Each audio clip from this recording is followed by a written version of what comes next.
500 rupee and 1000 rupee currency notes presently in use will no longer be legal tender from midnight to night. मैंने सिर्फ देश से 50 दिन मांगे हैं, 50। 30 दिसंबर तक मुझे मौका दीजिए मेरे भाई। It is the case of organized loot and legalized plunder. Well, almost everyone agrees that the impact is going to be a sharp V. If you're doing something which is entirely against your grain and you think it will do a lot of damage, the one ultimate weapon you have is to leave the job. नोटबंदी के बाद 3 लाख करोड़ रुपया जो अतिरिक्त जो कभी banking system में वापस नहीं आता था वो आया है। The 8th of November was a black day for our economy and indeed for our democracy. निश्चित ही ये एक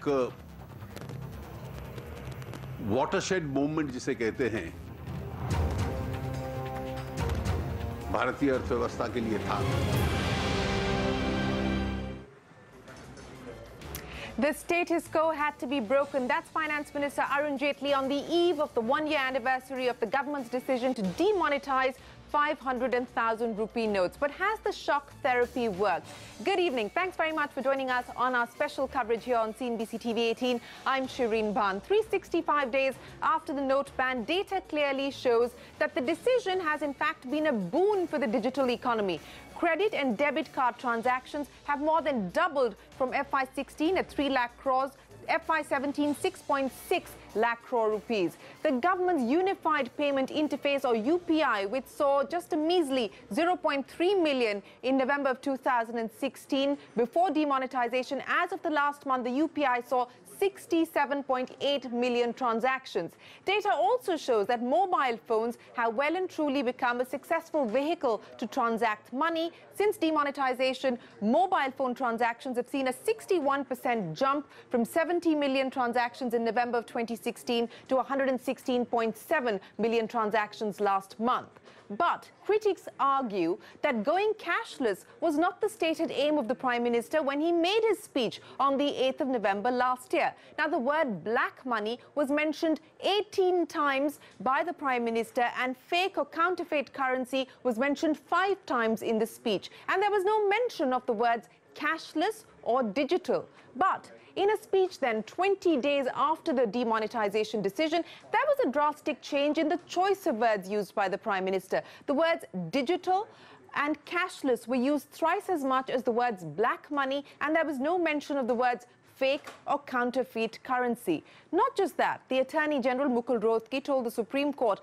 after demonetization that the decision could wipe out potentially 4 to 5 lakh crore rupees worth of illicit cash, but that has not happened. The Reserve Bank in its annual report revealed that out of the 15.4 lakh crore rupees that was demonetized, 15.28 lakh crores has come back into the banking system. So effectively 99% of the demonetized currency is back in the system. So how has the government fared on cracking down on black money through demonetization? The Finance Minister revealing today that the Tax Department is training its guns on suspicious transactions worth 1.6 to 1.7 lakh crore rupees. Remember, 15.4 lakh crore rupees worth of currency was withdrawn, so this amounts to over 10%.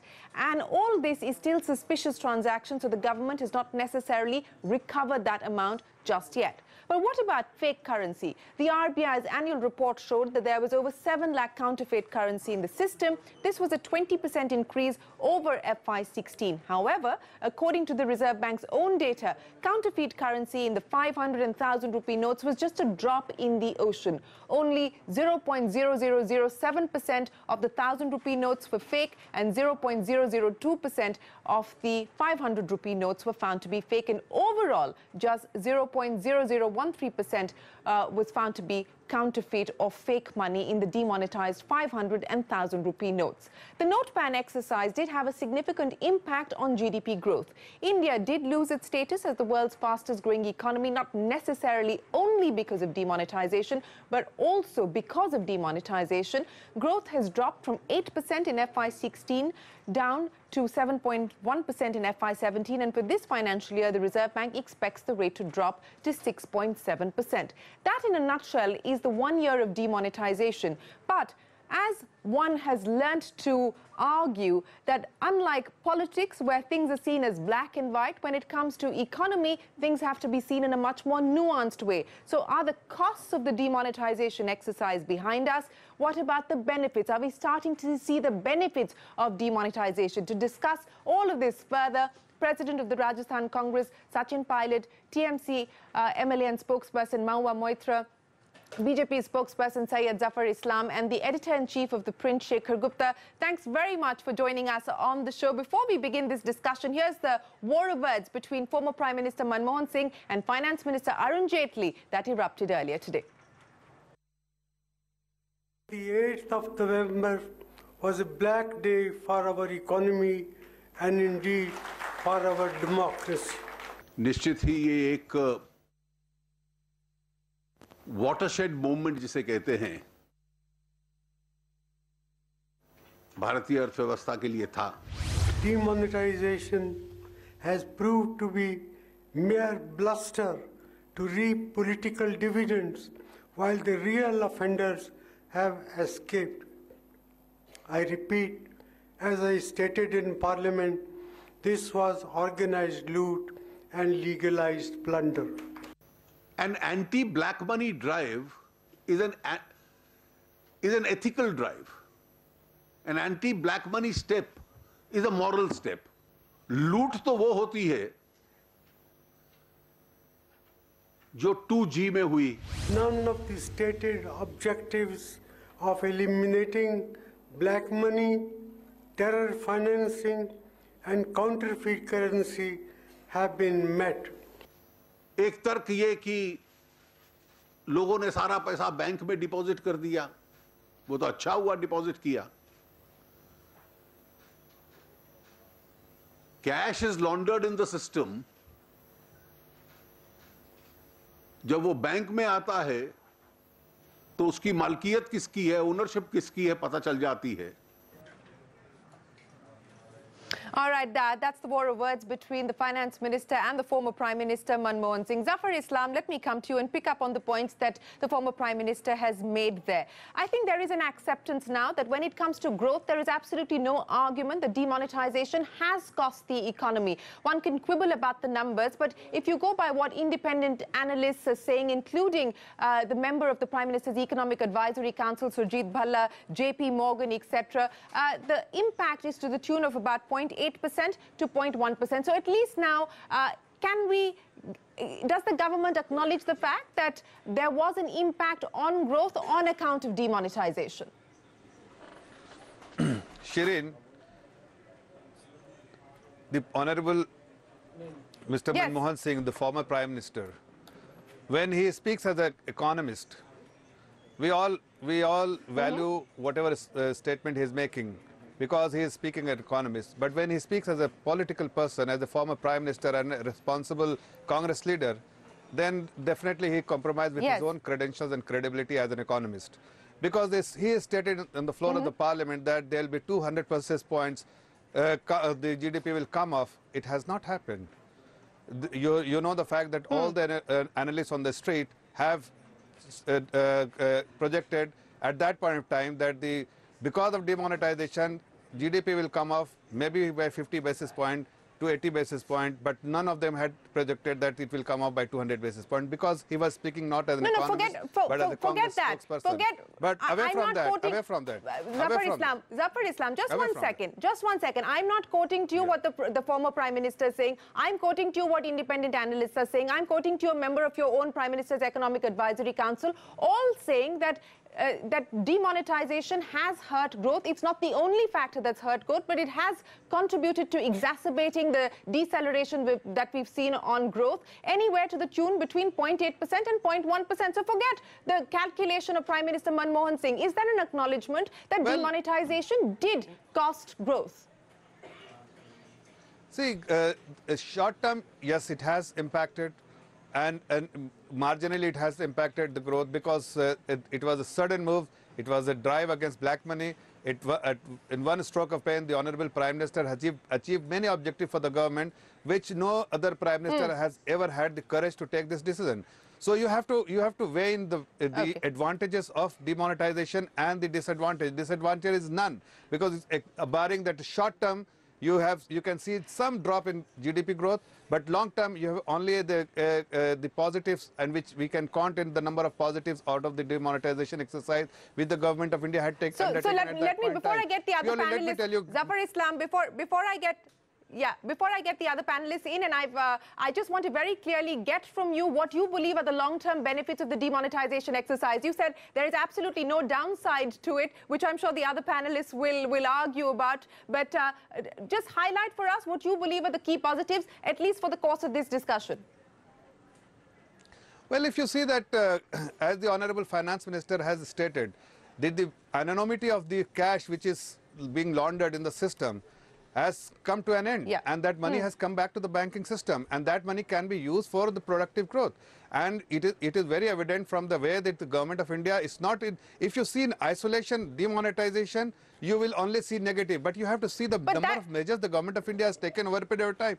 Shereen, you have to see demonetization. The government of India has not only have demonetized as one of the reforms. Government of India had multi reforms which has put in place, and demonetization is one of them. And if you see the recapitalization which has been done to the banking system now, that will be put to use all the deposit which has been accumulated because of demonetization. Zafar Islam, that will push the growth. So are you suggesting that demonetization was done to ensure that the recapitalization plan could go through? No, all I'm saying, Shereen, that demonetization had so many benefits, but demonetization in isolation you need not see. The government of India has not taken only one measure. Government of India has taken many measures like RERA, like GST, like I started my discussion saying that we have to have a nuanced debate. There's no necessary black and white here. Zafar, I'll come back to you, but let me get the other panelists in. And Sachin Pilot, Zafar Islam there, the finance minister this morning, also saying that, look, this has been a watershed moment for the Indian economy. This has been one of the boldest reforms. It's been a crackdown against black money. In fact, it's going to be celebrated tomorrow by the government as Anti-Black Money Day. No downside, only positives, only upside, long-term benefits. That is the government's argument. I mean, they have to. Now they've taken this step, they have to defend what they've done. But I think it is one of the most misconceived plans ever. And how is banning notes a reform? It is a setback to the economy. I think the poor and the lower middle classes have suffered the most. The important point is that they shifted the goalpost. I heard the Prime Minister talk about terrorism, Naxalism, black money, fake currency last year, November 8th. And from then it's become e-wallets, digital payments, cashless transactions. What happened to the stated objectives of note ban? To say that high denomination notes is a cause of black money, you're stopping 1,000 and 500, but starting 2,000 rupee notes. And if 99% of the money is back in the banks, Government of India has gone to the court and said that 3 lakh crores will be unearthed. Where is the black money gone? So you have done something which has really hit hard on the economy. There is a agrarian crisis. The consumer demand has fallen down. Economy is in a recession. And I think it's really hurt the people of India. 140 people have died standing in queues waiting for their own money to encash it in banks. Who's responsible for those deaths? And the Prime Minister, the Finance Minister, the Government of India is making tall claims. They're celebrating Anti-Black Money Day. Where is the black money? They've been almost 4 years in power. They said that they'll get black money back. We in the Congress party support any move you do to hunt down corrupt people, against black money. But note banning was certainly not something that they wanted to do. One more thing. 33% increase in terrorist activities in the last 1 year. 33% increase in number of terror attacks. Now, how do you justify banning notes and then saying it'll reduce terror activities and reduce Naxalism?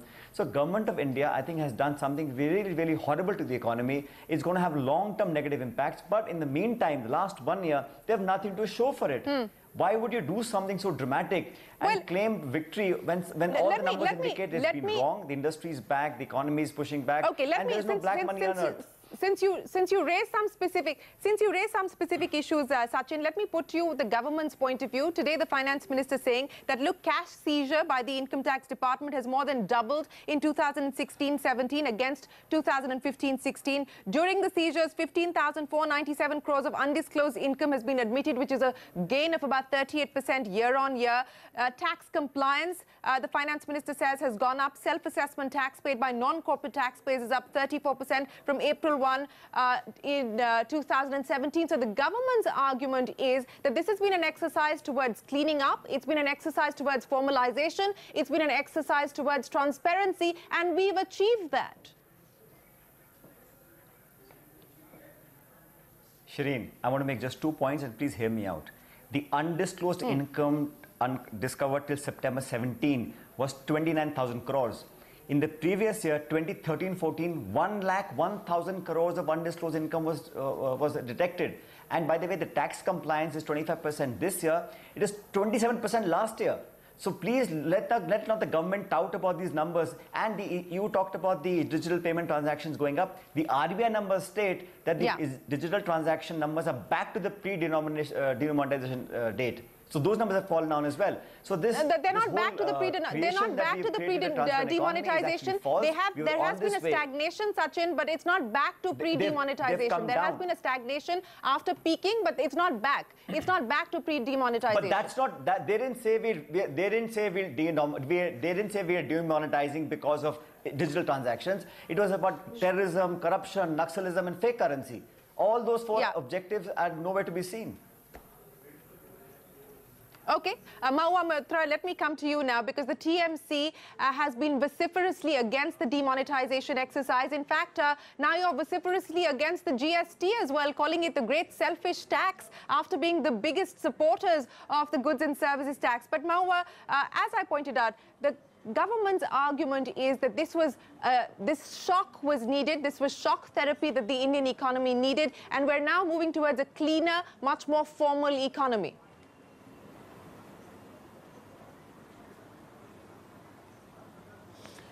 Shereen, this is like the government giving someone a very strong drug, telling them it'll cure cancer. I take the drug thinking I'm going to be cancer-free.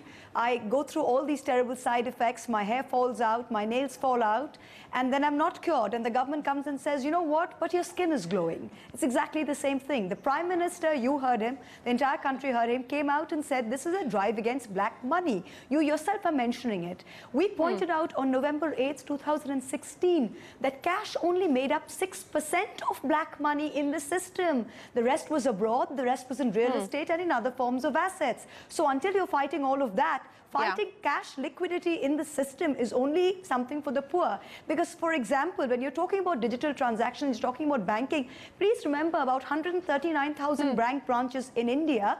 Over 33% of these branches are in only 60 cities.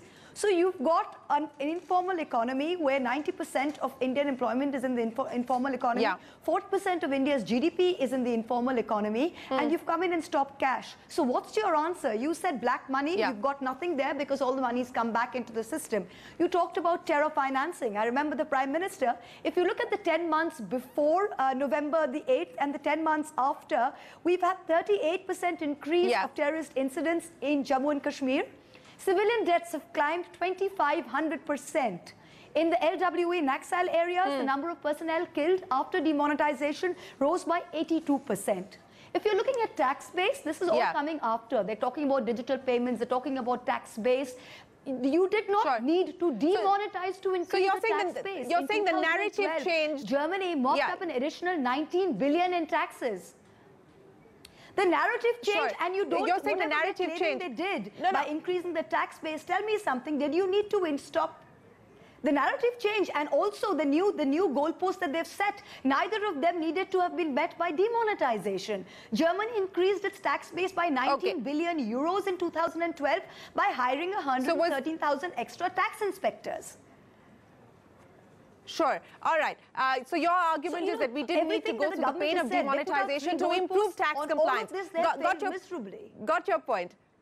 Got your point. No, not at all. Shekhar You Gupta, didn't. let me come to you now. And on your three stated objectives, you failed miserably. You have failed miserably. Sure. So let me come to you, Shekhar Gupta.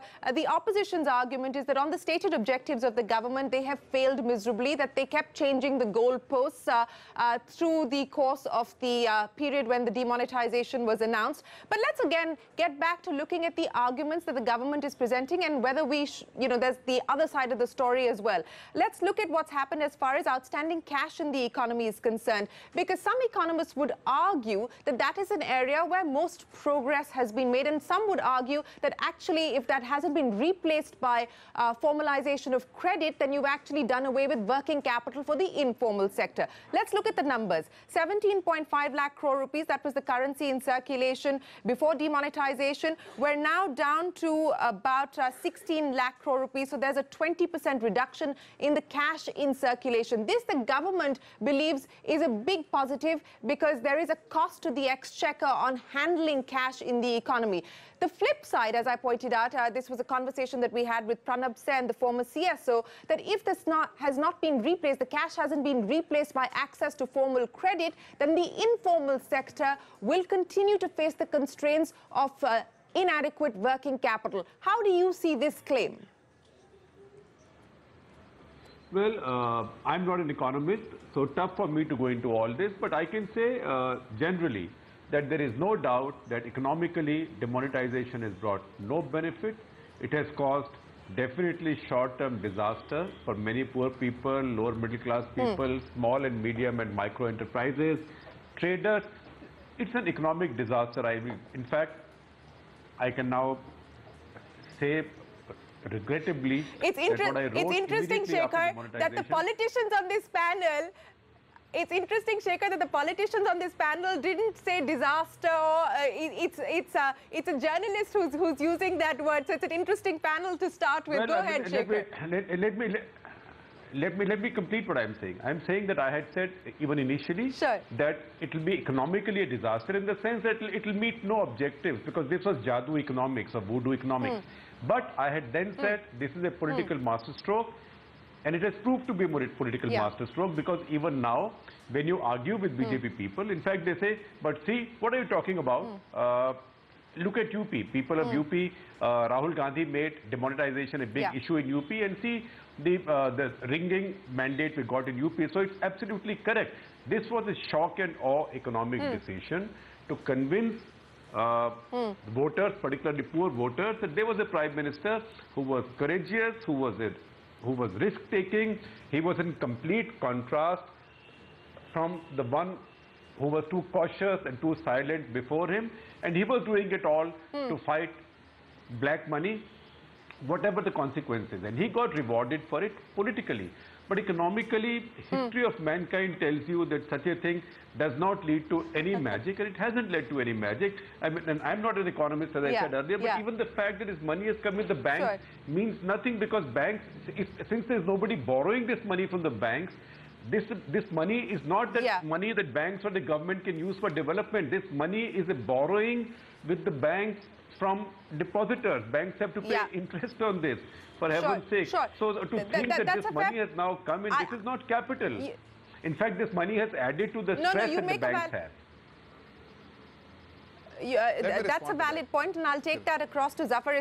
I'll take that across to Zafar Islam. Zafar, Shekhar Gupta, they're joining the debate with Mahua, Moitra and Sachin Pilot, saying that this is Jadoo economic, it's Voodoo economics. It might be a political masterstroke because you did manage to win UP, and the hope, I would imagine now, is that this will work the gains for you in states like Himachal and Gujarat as well. But the larger question on the benefits, one of the arguments was that, look, now banks are flush with money, the deposits have gone up considerably, and hence we will actually see an expansion of credit, which so far, I'm saying so far, has not been the case, Zafar. Shereen, let me respond to, I heard everyone, let me respond to everyone. Yes. First question you asked about the credit growth. See, we know that the credit growth had come off in last 2 years, primarily because of capital inadequacy constraint with all the banks were facing. And you know, they all had to provide for as per the RBI norms, and they were all facing with this difficulty that they didn't have enough capital to lend money. With this recapitalization move, all the banks will have enough capital adequacy ratio. They will comply with the requirement of RBI, and they will be able to lend to private companies, so that the government capex is on for last 3 years, and the private investment will also begin, purely because no bank was not able to lend. So if even the credit growth, currently credit offtake is 5% or 6%, this will definitely have will significantly improve over a period of time. So the question which the benefit of demonetization, let me give you some statistics, and I'm sure all the panelists will think through before even responding to that. You just stated that 99% of the cash came back to the system. Yes, it did, and that was the objective of the government as well. But you also have to see that what does it trail? Let's be clear. That was not the objective of the government. That was not the objective. Zafar, Shereen, let me just complete. You can ask me questions. Let that be honesty of purpose, sir. No, let that be honesty of purpose, sir. That was never the intention. Yes, go ahead. Let me just explain to you, Shereen, that the objective was either the money will not come, if somebody has the black money will not deposit, like 16,000 crores didn't come to the system, or if they deposit the money, we will know the trail. We know the anonymity will go, and people will the tax authorities and the government will know who is the actual holder of this cash. And let me tell you, one glaring statistic which all of us were wondering how it is possible. 1,48,000 Indians holding 1/5 of the cash which has been deposited in the bank. Like 5 lakh crore was being held by only 1.48 lakh people. Just see the contrast. 130 crore people are living in this country, and 1/3 of the cash in the system is being held by 1.48 lakh people. Don't you think there's a statistic which was known to everyone? And now let me tell you, 23 lakh accounts or 23.86 accounts, which is a suspicion account, where the money has been deposited is 3.68 lakh crore, which is being investigated. Let me also give you some more statistics that there are some accounts where it was negative balance. If you see just negative balance, they were maintaining. But during the demonetization, the same company had deposited 2,400 crore in one account. There are also some 18,000 accounts where large amount of money has been deposited, which was dormant account. So there are so many statistics to go through. And each statistic reveal one thing. There is the black money which is being in the system, and people are making black money. This is the drive against black money, and people are only talking about demonetization and isolation, are the one who are actually completely ignorant about the government strategy. The government strategy was, this is one drive against black money, but with these reforms, we will also have many other reforms to ensure that the overall objective of the government of having a high GDP growth will definitely everyone get to see that. You've thrown a lot of numbers our way, sir. Let me take that across now to others on the panel. And Sachin, one more, Shereen, one last statistic which Mahua was talking about. Go ahead. In terms of terrorism, see the number of stone pelting incidents had come off by almost to 1/4 from 206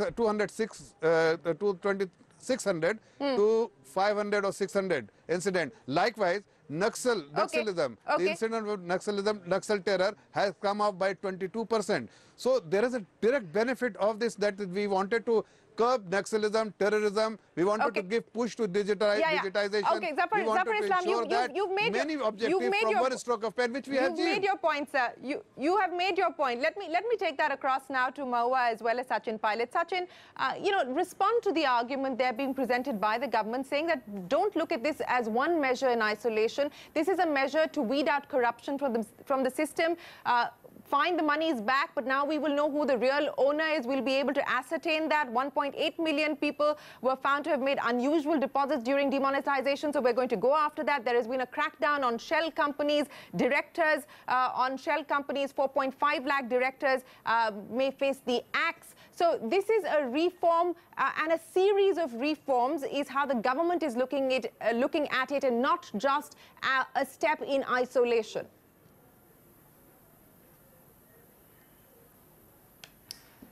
today's discussion is on the one-year anniversary of the note ban. Now, am I supposed to take the objective of the note ban from our friend from the BJP today, 1 year later, or should I believe the Honorable Prime Minister when he gave that speech last year on November 8th? The objectives were those, not what he's saying today, that itne account mein aa gaya. I mean, Atankvad, Algawvad, Bhrashtachar, those were the buzzwords of that speech. I want to know empirical evidence of those objectives being achieved. And I'm really surprised that the people who are running the government today can be so cut off from reality. I mean, the misery and the suffering of the people of India, the really downtrodden ones, the farming communities, the labor communities, people with small shops, they've been devastated. And now to say that, you know, we will have tax terrorism, now we'll investigate everybody who's put money in, is not possible. 25 crore accounts, the zero balance accounts are now worth lakhs. There is no possible way that any machinery can detect those. So basically they've created a problem for themselves which is unsolvable. They could have achieved the same objectives by applying some other strategy. But money ban was like Mr. Gupta was saying, Shekhar Gupta was saying, it was a political move. I mean, let people know that this was done for a political objective. It wasn't done to help the economy or to really track down some individuals. There are other avenues to track down corruption. But Sachin, do you believe that it will? Do you believe that it will continue to reap political dividends for the BJP? What about other stuff? Do you believe that 1 year down the line? No. Sure, but let me just ask you one question, plain and simple. Do you believe it will continue to reap political dividends? What about Punjab? No. Not at all, because now 1 year people realize that it was something that was done to hurt the economy, to get political benefit by just, you know, thumping a chest. If UP was a valediction of the money ban, what about Punjab? People then rejected it. So we can't compare an election victory or loss to this national catastrophe that was embarked upon us last year, November 8th. Okay, Mahua, Moitra, a quick rebuttal of the points that were made there by Zafar Islam, saying that, look, there's going to be a series of measures. Some have already been taken and some will continue to be taken. In fact, some measures have been linked to legislation as well, whether it's the Benami Act and so on and so forth. And hence, you're missing the woods for the trees.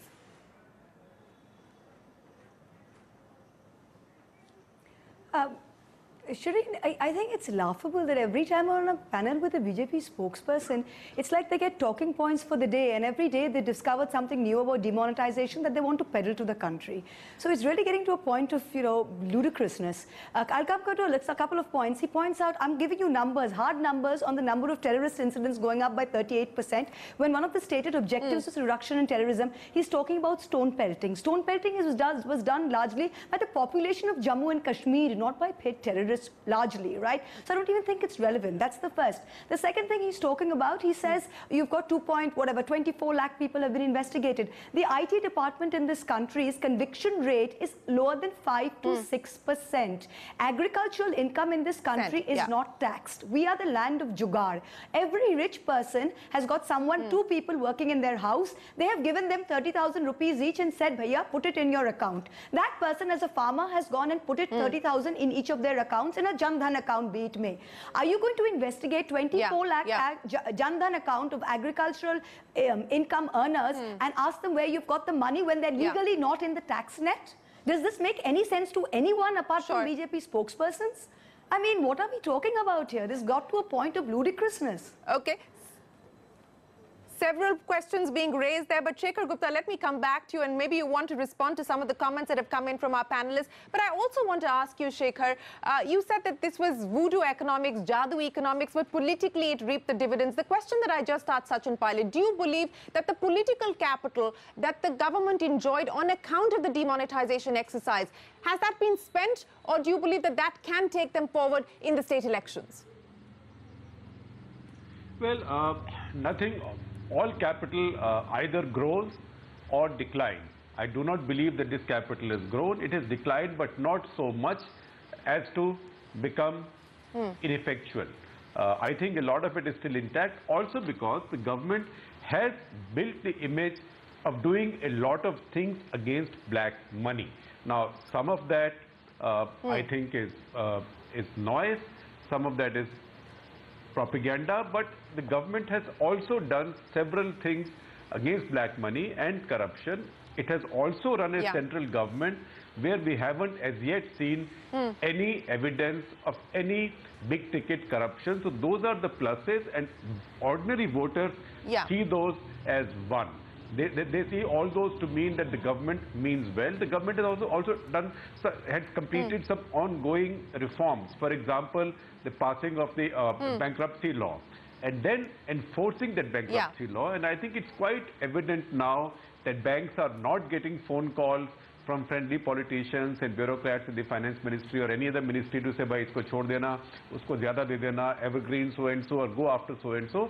So those are reforms which address both the black money and the banking stress issues. And I think there's a general appreciation, particularly among Mr. Modi's voters, which is a lot of voters. And this is combined with the fact that he is such a brilliant communicator. So I would not say that the capital is the same as before. It certainly hasn't gone up. It has gone down some. How much? Gujarat will tell us. But by my own reckoning, I think a lot of it is intact. A lot of it is intact. Well, on that note, we are going to take a break. Mahua and gentlemen, we'll come back and continue our conversation on the costs and benefits of the demonetization exercise 1 year on.